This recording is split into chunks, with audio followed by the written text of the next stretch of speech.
International Clinical Trials Day is to, in fact, commemorate the day of in the 1747 when Dr. James Lind first time, he conducted the formal clinical trial on board HMS Salisbury, testing the treatments for the scurvy amongst the sailors.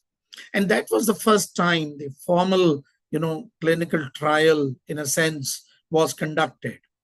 But then there were a lot of learnings from the history. There were a lot of incidents in the history, Nazi illegal, testing of the patients, and there were many other accidents and the incidents in the history, which taught us more about clinical trials and how we should actually conduct the clinical trials more ethically in line with the regulations.